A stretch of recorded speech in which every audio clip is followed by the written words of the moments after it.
Hello friends, स्वागत है आप सभी का अपने चैनल मेरा 10th में। आज का क्लास काफ़ी महत्वपूर्ण होने वाला है और आज के इस क्लास में मैथ का वीवीआई ऑब्जेक्टिव क्वेश्चन बताने वाले हैं जो 100% 2024 बोर्ड परीक्षा में पूछा जाएगा। अगर आप मेरे यूट्यूब चैनल में नए हो तो मेरे यूट्यूब चैनल को सब्सक्राइब करके बेल आइकन का घंटी ऑल पर प्रेस कीजिए और वीडियो को लाइक शेयर कमेंट जरूर कीजिए। आपका पहला नंबर क्वेश्चन है 1/√2 है, एक प्राकृत संख्या है, बी परिमेय संख्या है, सी अपरिमेय संख्या है, डी इनमें से कोई नहीं। इसका जो राइट आंसर हो जाएगा इसका हो जाएगा आपका सी नंबर हो जाएगा, एक अपरिमेय संख्या है। √2 1/√2 एक कौन सी संख्या है? तो एक अपरिमेय संख्या है। चलिए आपका अगला नंबर क्वेश्चन क्या है? 0.12 1 1 2 1 1 1 1 1 1 1 2 डॉट है एक। तो ये जो हो जाएगा आपका क्या हो जाएगा? आपका 2 नंबर का क्या हो जाएगा? बी नंबर हो जाएगा। एक क्या हो जाएगा? एक अपरिमेय संख्या हो जाएगा, क्योंकि आपका औसत अनावर्ती में क्या होता है? एक अनावर्ती एक आवर्ती होता है, यानी उसी के अंदर आता है ये। तो इसलिए क्या हो जाएगा? एक अपरिमेय संख्या हो जाएगा शांत अवशांत के अंदर। आपका दूसरा नंबर जो है ये भी सेम उसी तरह से है। तो इसका जो राइट आंसर हो जाएगा इसका क्या हो जाएगा? ये भी सी नंबर ही इसका आंसर हो जाएगा, एक अपरिमेय संख्या हो जाएगा। चलिए आपका चौथा नंबर क्वेश्चन क्या है? निम्नलिखित में कौन परिमेय संख्या है? तो निम्नलिखित में कौन परिमेय संख्या है?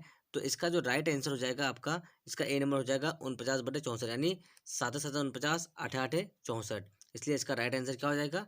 इसका हो जाएगा सी नंबर हो जाएगा आपका √49/64। चलिए आपका अगला नंबर क्वेश्चन क्या है? 5वां नंबर क्वेश्चन है, निम्नलिखित में कौन अपरिमेय संख्या है? यानी अपरिमेय संख्या कौन सा है? तो आपका ये भी परिमेय संख्या है, ये भी परिमेय है, और ये भी परिमेय संख्या है, और आपका ये भी परिमेय संख्या है। तो इसलिए इसका जो राइट आंसर हो जाएगा इसका हो जाएगा सी नंबर हो जाएगा √2.5। चलिए आपका नेक्स्ट क्वेश्चन क्या है?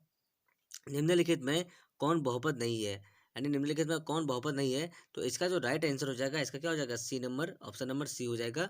यह एक बहुपद नहीं है, क्योंकि √3 √x+2x+7 ये किसी तरह का बहुपद नहीं है। चलिए आपका नेक्स्ट क्वेश्चन क्या है? आपका 7वां नंबर क्वेश्चन है, यदि बहुपद पी एक्स बराबर x² - 2x+5 के शून्यक अल्फा बीटा हो तो अल्फा इंटू बीटा का मान होगा। यानी अल्फा इंटू बीटा का मान क्या हो जाएगा? सी/ए। तो सी/ए, तो इसका फॉर्मूला होता है अल्फा इंटू बीटा बराबर सी/ए। तो इसका क्या हो जाएगा? सी/ए क्या हो गया आपका? 5/1। तो इसका जो राइट आंसर हो जाएगा 7 का A number, option option number A इसका राइट आंसर हो जाएगा। चलिए आपका 8वां नंबर क्वेश्चन है, बहुपद x² - 4x+1 के मूलों का योग। मूलों का योग मतलब alpha plus beta. Alpha plus beta बराबर क्या होता है आपका? अल्फा प्लस बीटा बराबर होता है आपका -b/a। तो -b/a, तो -b की जगह -4 है और a की जगह 1 है, तो इसलिए इसका आंसर क्या हो जाएगा आपका? ऑप्शन नंबर बी हो जाएगा आपका, ये b/4। चलिए आपका नेक्स्ट क्वेश्चन क्या है? 9 नंबर, बहुपद 4x² - 4x+1 के मूलों का गुणनफल होगा।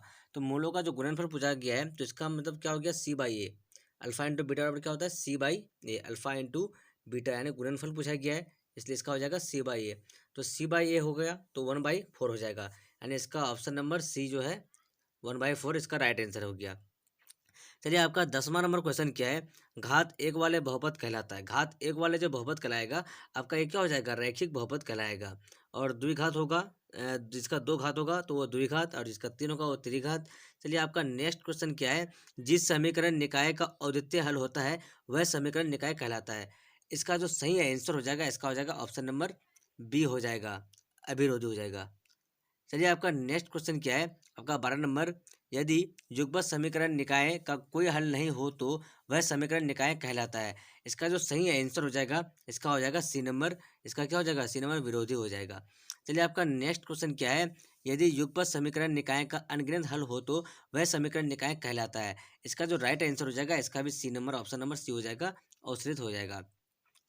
चलिए आपका नेक्स्ट क्वेश्चन क्या है? 14 नंबर, समीकरण निकाय a1x+b1y+c1 = 0 तथा a2x+b2y+c2 = 0 का अद्वितीय हल होगा यदि, यानी ए में है a1/a2 बराबर b1/b2, सी में है बी में है a1/a2 does not equal to b1/b2, C में है a1/a2 b1/b2 does not equal to c1/c2, D में a1/a2 बराबर b1/b2 बराबर c1/c2। इसका जो राइट आंसर हो जाएगा इसका हो जाएगा आपका ऑप्शन नंबर बी हो जाएगा, a1/a2 does not equal to b1/b2, यानी a1/a2 b1/b2 के बराबर नहीं है। चलिए आपका 15 नंबर क्वेश्चन है, समीकरण निकाय a1x+b1y+c1 = 0 तथा a2x+b2y+c2 = 0 का अनगिनत हल होगा। तो इसका जो सही आंसर हो जाएगा इसका क्या हो जाएगा आपका? ऑप्शन नंबर सी हो जाएगा, a1 बराबर a2 b1 बराबर b2 c1 बराबर c2। ऑप्शन नंबर सी इसका सही आंसर हो जाएगा। चलिए अगला नंबर क्वेश्चन क्या हो गया आपका? 17 नंबर क्वेश्चन क्या है? 17 नंबर जो क्वेश्चन है आपका, x+2 का होल क्यूब बराबर एक्स स्क्वायर माइनस 1 2x किस प्रकार का समीकरण है? तो इसका जो राइट आंसर हो जाएगा, इसका क्या हो जाएगा आपका ऑप्शन नंबर सी जो है इसका सही आंसर हो जाएगा आपका त्रिघातीय समीकरण हो जाएगा। ठीक है, इसका घात कितना है? 3 है, इसलिए त्रिघातीय हो जाएगा। चलिए आपका क्या है 18 नंबर क्वेश्चन है, यदि अल्फा तथा बीटा द्विघात समीकरण है के मूलों का x square plus x minus 2 equal to 0 हो तो 1/अल्फा प्लस 1/बीटा का मान क्या हो जाएगा? तो आपको इनमें से पहले क्या करना है, इनमें से इन समीकरण में से अल्फा प्लस बीटा का मान निकालना है। तो आपका अल्फा प्लस बीटा बराबर क्या हो जाएगा? माइनस बी बाई ए। तो माइनस बी बाई ए कहने का मतलब आपका -1 हो गया। ठीक है, और alpha into beta, alpha into beta बराबर क्या हो जाएगा आपका? सी बाई ए। सी बाई ए कहने का मतलब -2/1, तो आपका -2 इसका हो गया। तो आपको जो है 1/अल्फा प्लस 1/बीटा जो है यहाँ पे आपको दोनों का एलसीएम लेना है, अल्फा बीटा, और ये क्या हो जाएगा आपका? ये हो जाएगा आपका बीटा प्लस अल्फा, यानी अल्फा प्लस बीटा बोलिए या फिर बीटा प्लस अल्फा बोलिए। तो बीटा प्लस अल्फा का मान क्या है? अल्फा प्लस बीटा का मान -1 और बटे अल्फा इंटू बीटा का मान -2। तो -1 और -2 माइनस में से कट जाएगा, तो 1/2 जहाँ पर भी आंसर हो जाएगा इसका राइट आंसर हो जाएगा ऑप्शन नंबर ए जो है 18 का ऑप्शन नंबर क्या हो जाएगा आपका? ए नंबर सही हो जाएगा। ठीक है, चलिए आपका नेक्स्ट क्वेश्चन है, द्विघात समीकरण x square minus 4x plus b equal to 0 का विवेचक निम्नलिखित में से कौन है? तो इसका जो राइट आंसर हो जाएगा इसका हो जाएगा ऑप्शन नंबर ए। ऑप्शन नंबर ए जो है आपका 16 - 4b इसका राइट आंसर हो जाएगा। चलिए आपका जो नेक्स्ट क्वेश्चन है, द्विघात समीकरण एक्स स्क्वायर माइनस 5x प्लस 6 इक्वल टू 0 के द्विखंड के गुणनखंड है। तो इसका जो राइट आंसर हो जाएगा इसका भी ऑप्शन नंबर क्या हो जाएगा? ए नंबर जो है सही आंसर हो जाएगा इसका। चलिए आपका नेक्स्ट क्वेश्चन क्या है, 21 नंबर, यदि एपी का प्रथम पद ए तथा पदांतर डी हो तो एनवा निम्नलिखित में से कौन सा होगा? तो इसका जो राइट आंसर हो जाएगा इसका हो जाएगा आपका ऑप्शन नंबर जो बी है, A plus n minus 1 into d जो है इसका फॉर्मूला ही होता है। एन बराबर क्या होता है फॉर्मूला? एन बराबर a plus n minus 1 into d हो जाएगा। चलिए आपका नेक्स्ट क्वेश्चन क्या है, एपी एपी 2 7 12 डॉट डॉट का 10वां पद है। 10वां पद बोला गया है तो आप कर सकते हैं डायरेक्टली ए प्लस 9d। आप इसमें आप रख दीजिए मान, आपका डायरेक्टली आंसर निकल जाएगा। जितना इसका आंसर का निकल जाएगा, तो हम हल नहीं करके आपको डायरेक्टली आंसर बता रहा हूँ, जिसका ऑप्शन नंबर जो सी है आपका 47 निकल जाएगा। चलिए आपका जो नेक्स्ट क्वेश्चन है, इसका नेक्स्ट क्वेश्चन जो है आपका 23 नंबर, एपी 10 7 4 डॉट डॉट का 30वां पद होगा। तो 30वां पद बोला गया तो ए प्लस 29d आप डायरेक्टली कर दीजिए, आपका 30वां पद निकल जाएगा। तो इसका जो राइट आंसर हो जाएगा आपका 23 का क्या हो जाएगा? आपका ऑप्शन नंबर जो सी है -77 इसका राइट आंसर हो जाएगा। चलिए आपका 24 नंबर है, -3 -1/2 2 का 11वां पद। तो फिर आपको क्या करना है? ए प्लस 10d कर देना। ठीक है, तो आपका डायरेक्टली आंसर निकल जाएगा। इसका जो राइट आंसर निकल के आ जाएगा आपका 24 का बी नंबर निकल के आ जाएगा 22। चलिए आपका 25 नंबर क्वेश्चन क्या है, किसी एपी का एनवा पद 5n-3 है तो दूसरा पद क्या होगा? तो इसका जो राइट आंसर हो जाएगा इसका क्या हो जाएगा? आपका ऑप्शन नंबर जो सी है, सी नंबर जो ऑप्शन है आपका 7, इसका 7 आंसर हो जाएगा। चलिए आपका नेक्स्ट क्वेश्चन क्या है, त्रिभुज एबीसी में डी लंब बीसी यदि एडी बराबर 2 सेंटीमीटर और डीबी बराबर 6 सेंटीमीटर तथा ए बराबर 3 सेंटीमीटर हो तो एसी का माप क्या होगा? चलिए इसको आप जब सॉल्व कीजिएगा तो इसका जो राइट आंसर निकल के आ जाएगा आपका डी नंबर निकल के आ जाएगा 12 सेंटीमीटर निकल के आ जाएगा। चलिए आपका जो नेक्स्ट क्वेश्चन है, त्रिभुज एबीसी में डी लंब बीसी तथा एडी बटे डीबी बराबर 2/3 तो ए बटे ईसी का मान क्या होगा? तो इसको भी जब सॉल्व कीजिएगा तो इसका भी राइट आंसर निकल के आ जाएगा आपका ऑप्शन नंबर बी निकल के आ जाएगा 3/5 हो जाएगा। चलिए आपका जो नेक्स्ट क्वेश्चन है, त्रिभुज एबीसी में डी लंब बीसी यदि एडी बराबर एक्स डीबी बराबर x-2 ए बराबर x+2 एवं EC बराबर x-1 हो तो x का मान क्या हो जाएगा? जब इसको भी सॉल्व कीजिएगा आप लोग तो इसका जो ऑप्शन नंबर ए सही निकल के आ जाएगा, 2 निकल के आ जाएगा। चलिए आपका जो नेक्स्ट क्वेश्चन है, नेक्स्ट क्वेश्चन क्या है, दो समरूप त्रिभुजों की भुजाएं 4:9 के अनुपात में है, इन त्रिभुजों के क्षेत्रफलों का अनुपात क्या हो जाएगा? तो आपका जो इसका राइट आंसर हो जाएगा इसका क्या हो जाएगा? इसका हो जाएगा 4 चौक 16 9 9 81। इसका जो राइट आंसर हो जाएगा आपका, ये थोड़ा सा मिस्टेक है यहाँ पे, 4 चौक 16 9 9 81 होगा यहाँ पर, यानी ऑप्शन नंबर डी हो जाएगा। चलिए आपका नेक्स्ट क्वेश्चन क्या है, त्रिभुज एबीसी और त्रिभुज बीडीई दो समबाहु त्रिभुज इस प्रकार है कि डी भुजा बीसी मध्य बिंदु है तो त्रिभुज एबीसी और त्रिभुज बीडीई के क्षेत्रफलों का अनुपात है। तो इसका जो राइट आंसर हो जाएगा इसका हो जाएगा ऑप्शन नंबर सी 4:1 सही हो जाएगा। चलिए आपका नेक्स्ट क्वेश्चन क्या है, बिंदु -10, 6 तथा बिंदु 6-10 को मिलाने वाले रेखाखंड मध्य बिंदु के नियामक होंगे। तो इसका जो राइट आंसर निकल के आ जाएगा आपका, इसका जो हो जाएगा D number option number D इसका सही हो जाएगा। आपका नेक्स्ट क्वेश्चन क्या है, बिंदु है -5,7 और -1,3 के बीच की दूरी होगी। इसका जो राइट आंसर हो जाएगा आपका 32 का सी नंबर आंसर निकल के आ जाएगा, 4√2 हो जाएगा। आपका जो नेक्स्ट क्वेश्चन है, बिंदु -1,3 तथा -5,7 के बीच की दूरी क्या होगी, तो इसका जो आंसर निकल के आ जाएगा इसका 33 का ए नंबर ऑप्शन निकल के आ जाएगा, 4√2 इकाई। चलिए आपका जो 34 नंबर क्वेश्चन है, बिंदु 4, -5 की दूरी मूल बिंदु से होगी, तो इसका जो सही आंसर निकल के आ जाएगा आपका ऑप्शन नंबर ए निकल के आ जाएगा, इसका सही आंसर। आपका 5वां नंबर क्वेश्चन क्या है, बिंदु 2,3 एवं 4,1 के बीच की दूरी होगी, तो इसका जो राइट आंसर हो जाएगा इसका हो जाएगा 2√2 इकाई हो जाएगा। जब ये सब क्वेश्चन को आप सॉल्व कीजिएगा तो आपका सारा का सारा क्वेश्चन का आंसर निकल जाएगा, ठीक है। चलिए आपको मैं अगला अगला और नेक्स्ट क्वेश्चन बता रहा हूँ, 36 नंबर क्वेश्चन। यदि tan a बराबर 8/15 जहाँ 0 से बड़ा a से बड़ा 90 डिग्री, तो साइन a का मान बताइए। तो आपको कुछ नहीं करना है, tan a बराबर क्या होता है, p/b दिया हुआ है आपका, तो h निकालना है आपको, यानी p/b दिया हुआ है, h निकालना है, तो h का फॉर्मूला क्या होता है, h निकालने के लिए √p² प्लस क्या होता है b² करेंगे। उसके बाद आप इसको जब निकाल लीजिएगा, इसका जितना भी मान निकल के आ जाएगा उसके बाद आपको रख देना है मान, ठीक है। तो साइन ए का मान रखेंगे तो इसका जो राइट आंसर निकल के आ जाएगा आपका 36 का जो बी नंबर निकल के आ जाएगा, डायरेक्टली आंसर 8/70 निकल के आ जाएगा, ठीक है।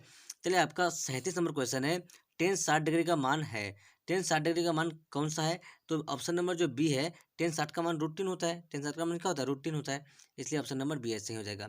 tan π/2 का मान, यानी पाई का मान 180 यानी 390 हो गया, तो 390 का मान क्या होता है, 390 का जो मान होता है इन्फिनिट होता है, ऑप्शन नंबर डी इसका सही आंसर हो जाएगा। चलिए आपका नेक्स्ट क्वेश्चन क्या है, sin π/4 माइनस cos π/4 का मान होगा, तो इसका जो आंसर निकल के आ जाएगा, इसका डायरेक्टली हम अगर मान रख देंगे तो इसका क्या हो जाएगा, ऑप्शन नंबर बी 0 हो जाएगा। क्यों हो जाएगा, इसका ऑप्शन नंबर बी 0 क्यों हो जाएगा, क्योंकि आपको मान रखना है। तो साइन पाई का मान क्या होता है, पाई का मान 180 होता है, और इसमें भी 180 रखेंगे, जब काटने के बाद इसका आंसर एक ही निकलेगा। चलिए अगला और नेक्स्ट क्वेश्चन है, सेक स्क्वायर थीटा -1 का मान है, सेक स्क्वायर थीटा फॉर्मूला किसका होता है, सेक स्क्वायर थीटा -1, तो इसका जो राइट आंसर हो जाएगा आपका C number, tan square theta बराबर होता है सेक स्क्वायर थीटा -1, इसका ये फॉर्मूला है। इसका क्या फॉर्मूला है, इसका फॉर्मूला है ये सेक स्क्वायर थीटा -1 बराबर टेन स्क्वायर थीटा होता है। चलिए आपका 41 नंबर क्वेश्चन है, अर्धवृत्त का कोण होता है, अर्धवृत्त का जो कोण है इसका कोण क्या होता है, इसका ऑप्शन नंबर ये 90 डिग्री होता है। चलिए आपका नेक्स्ट क्वेश्चन क्या है 42 नंबर क्वेश्चन है आपका, समांतर त्रिभुज की सभी भुजाएं एक वृत्त की स्पर्श, तो वह समांतर चतुर्भुज होगा। इसका जो राइट आंसर हो जाएगा, इसका हो जाएगा ऑप्शन नंबर, आपका ऑप्शन नंबर जो सी है, समचतुर्भुज हो जाएगा। चलिए आपका नेक्स्ट क्वेश्चन क्या है 43 नंबर, 43 नंबर क्वेश्चन है आपका, बाह्य स्पर्श करने वाले दो वृत्तों के उभयनिष्ठ स्पर्श रेखाओं की संख्या कितनी होती है, तो इसका जो राइट आंसर हो जाएगा, इसका हो जाएगा आपका ऑप्शन नंबर सी हो जाएगा, 3 हो जाएगी। चलिए आपका नेक्स्ट क्वेश्चन क्या है, वृत्त का केंद्र 0 है, वृत्त का केंद्र O है, और बिंदु P से खींची गई दो स्पर्श रेखाएं PA और PB एक दूसरे से 80 डिग्री के कोण को पर झुकती है, तो कोण POA का मान है, तो इसका जो राइट आंसर हो जाएगा, इसका हो जाएगा ऑप्शन नंबर ए, इसका सही आंसर हो जाएगा, 50 डिग्री हो जाएगा। चलिए आपका नेक्स्ट क्वेश्चन क्या है, बिंदु क्यू से किसी वृत्त की स्पर्श रेखाएं की लंबाई 24 सेंटीमीटर है, तो और उसके केंद्र से क्यू की दूरी 25 सेंटीमीटर है, तो वृत्त की त्रिज्या क्या होगी, तो इसको जब हम सॉल्व करेंगे तो इसका राइट आंसर निकल के आ जाएगा, इसका ऑप्शन नंबर ए 7 सेंटीमीटर निकल के आ जाएगा। चलिए आपका नेक्स्ट क्वेश्चन क्या है, कौन थीटा वाले त्रिज्याखंड का क्षेत्रफल होगा, इसका जो राइट आंसर हो जाएगा, इसका हो जाएगा आपका ऑप्शन नंबर जो बी हो जाएगा, थीटा/180 इंटू पाई आर हो जाएगा। चलिए आपका नेक्स्ट क्वेश्चन क्या है, दो वृत्तों के क्षेत्रफलों का अनुपात x² है, तो उनकी त्रिज्याएं परिधि निम्नलिखित में से किस अनुपात में होगी, इसका जो राइट आंसर हो जाएगा, इसका हो जाएगा आपका ऑप्शन नंबर सी, y/x हो जाएगा। चलिए आपका नेक्स्ट क्वेश्चन क्या है, आपका जो नेक्स्ट क्वेश्चन है, दो वृत्तों की परिधि x/y के अनुपात में है, तो उनके क्षेत्रफल कौन से अनुपात में होगी, तो इसका जो राइट आंसर हो जाएगा, इसका हो जाएगा आपका ऑप्शन नंबर सी हो जाएगा, x² अनुपात y² हो जाएगा। चलिए आपको 49 नंबर क्वेश्चन है, दो वृत्तों की परिधि 2:3 के अनुपात में है, तो उनकी त्रिज्याओं का अनुपात क्या होगा, इसका जो आंसर हो जाएगा, इसका हो जाएगा आपका 49 का 2:3 हो जाएगा। चलिए आपका नेक्स्ट क्वेश्चन क्या है, दो वृत्तों का क्षेत्रफलों का अनुपात 4:9 है, तो उनकी त्रिज्याओं का अनुपात क्या होगा, इसका जो राइट आंसर हो जाएगा आपका क्या हो जाएगा, 50 का क्या हो जाएगा आपका सी नंबर आंसर हो जाएगा, 2:3 हो जाएगा। चलिए आपका नेक्स्ट क्वेश्चन क्या है, दो परिमेय संख्याओं के बीच की अधिकतम कितनी परिमेय संख्या हो सकती है? इसका जो राइट आंसर हो जाएगा, इसका हो जाएगा आपका ऑप्शन नंबर डी हो जाएगा, अनंत हो सकती है। चलिए आपका नेक्स्ट क्वेश्चन क्या है, दो या दो से अधिक अभाज्य संख्या का मौसू क्या होगा? तो इसका जो राइट आंसर हो जाएगा, इसका राइट आंसर हो जाएगा आपका ऑप्शन नंबर ए हो जाएगा, एक हो जाएगा। आपका नेक्स्ट क्वेश्चन क्या है, निम्नलिखित में कौन अपरिमेय नहीं है? निम्नलिखित में कौन अपरिमेय नहीं है? तो इसका जो राइट आंसर हो जाएगा आपका 49 का क्या हो जाएगा, डी नंबर हो जाएगा। 53 का डी नंबर हो जाएगा, रूट 75/√48 एक अपरिमेय संख्या नहीं है। चलिए आपका नेक्स्ट क्वेश्चन क्या है, निम्न में से कौन परिमेय संख्या है? तो परिमेय संख्या पूछा गया है, तो इसका जब निकालेंगे तो इसका राइट आंसर निकल के आ जाएगा, ऑप्शन नंबर जो बी है, ये परिमेय संख्या है। क्योंकि आपका जो ये जो है √2 और √2 कट जाएगा, इसलिए 2 जो बच जाएगा ये 2/1, तो ये एक परिमेय संख्या होगा, इसलिए ऑप्शन नंबर बी आपका सही नंबर आंसर हो जाएगा। ठीक है, चलिए आपका नेक्स्ट क्वेश्चन क्या है, यूक्लिड विभाजन एल्गोरिथम दो धनात्मक पूर्णांकों के निम्न में से किसे परिकलित करने का तकनीक है? तो इसका जो राइट आंसर हो जाएगा आपका 55 का बी नंबर आंसर हो जाएगा, ये मौसू का। ठीक है, आपका मौसू हो जाएगा ये। चलिए आपका जो नेक्स्ट क्वेश्चन है, यदि अल्फा बीटा गामा त्रिघाती बहुपद a x cube plus b x square plus c x d equal d के शून्य हो तो अल्फा बीटा गामा का मान होगा। इसका जो राइट आंसर हो जाएगा, इसका हो जाएगा ऑप्शन नंबर सी हो जाएगा आपका, माइनस डी बाई ए इसका फॉर्मूला होता है। चलिए आपका नेक्स्ट क्वेश्चन क्या होता है, बहुपद p x q minus 2x² plus 3x plus 4 equal to है। बहुपद p x q minus 2x² plus 3x plus 4 equal to plus 4 है। तो इसका जो राइट आंसर हो जाएगा, इसका ऑप्शन नंबर डी हो जाएगा आपका। ये क्या हो जाएगा, त्रिघातीय बहुपद है। आपका बहुपद है तो ये क्या कौन सा है, इसका घात 3 है तो इससे त्रिघाती है। आपका बाएं वाला का देखना है सिर्फ। 58 नंबर क्वेश्चन है आपका, द्विघात बहुपद पी एक्स बराबर एक्स क्यूब माइनस 5x प्लस 6 के शून्यक है। इसका जो राइट आंसर हो जाएगा, इसका हो जाएगा ऑप्शन नंबर ए हो जाएगा, 2,3 हो जाएगा। आपका अगला नंबर क्वेश्चन है, यदि अल्फा और बीटा यदि अल्फा और बीटा बहुपद 2x² प्लस 5x माइनस 10 के शून्यक हो तो अल्फा बीटा गामा का मान है। अल्फा बीटा का मान है, तो इसका राइट आंसर क्या हो जाएगा, अल्फा बीटा का मान पूछा गया तो अल्फा बीटा का मान क्या होता है, सी बाई अल्फा इंटू बीटा का मान तो सी बाई ए करेंगे तो क्या हो जाएगा, 10/2 तो यानी 5, यानी 59 का जो आंसर हो जाएगा आपका क्या हो जाएगा, 59 का आंसर क्या हो जाएगा आपका, इसका हो जाएगा ए नंबर ऑप्शन हो जाएगा। चलिए आपका नेक्स्ट और अगला और लास्ट नंबर क्वेश्चन है आपका, यदि द्विघात बहुपद के शून्यकों का योग 5 एवं गुणनफल 12 हो तो द्विघात बहुपद होगा। तो इसका जो राइट आंसर हो जाएगा, इसका 60 का जो आंसर हो जाएगा आपका ऑप्शन नंबर सी हो जाएगा, यानी x² माइनस 5x प्लस 12, यानी क्या बोला गया है, शून्यकों का योग, यानी योग पूछा गया है तो योग जो है 5, तो 5x हो जाएगा, x² माइनस 5x प्लस 12 द्विघात बहुपद हो जाएगा, क्योंकि गुणनफल पूछा है 12, इसलिए इसका जो राइट आंसर हो जाएगा, इसका राइट आंसर क्या हो जाएगा आपका, ऑप्शन नंबर सी इसका राइट आंसर हो जाएगा। ऑप्शन नंबर सी जो है, ऑप्शन नंबर सी इसका राइट आंसर हो जाएगा। अगर आप लोग मेरे यूट्यूब चैनल में नए हो तो मेरे यूट्यूब चैनल को सब्सक्राइब करके बेल आइकन के घंटे ऑल पर प्रेस करें और वीडियो को लाइक शेयर कमेंट जरूर करें। मैं 1 से 7 तक का वायरल वीडियो ऑब्जेक्टिव क्वेश्चन बताया हूँ, जो 100% आपके एग्जाम में 2024 बोर्ड परीक्षा मैट्रिक का एग्जाम में मैथ का पेपर में 100% ये क्वेश्चन पूछा जाएगा। तो अगर मेरे यूट्यूब चैनल में नए हो तो लाइक शेयर सब्सक्राइब जरूर कीजिए और बेल आइकन का घंटे ऑल पर प्रेस जरूर कीजिए। तब तक के लिए बाय बाय, फिर मिलते हैं अगले वीडियो में। Watching for thank you.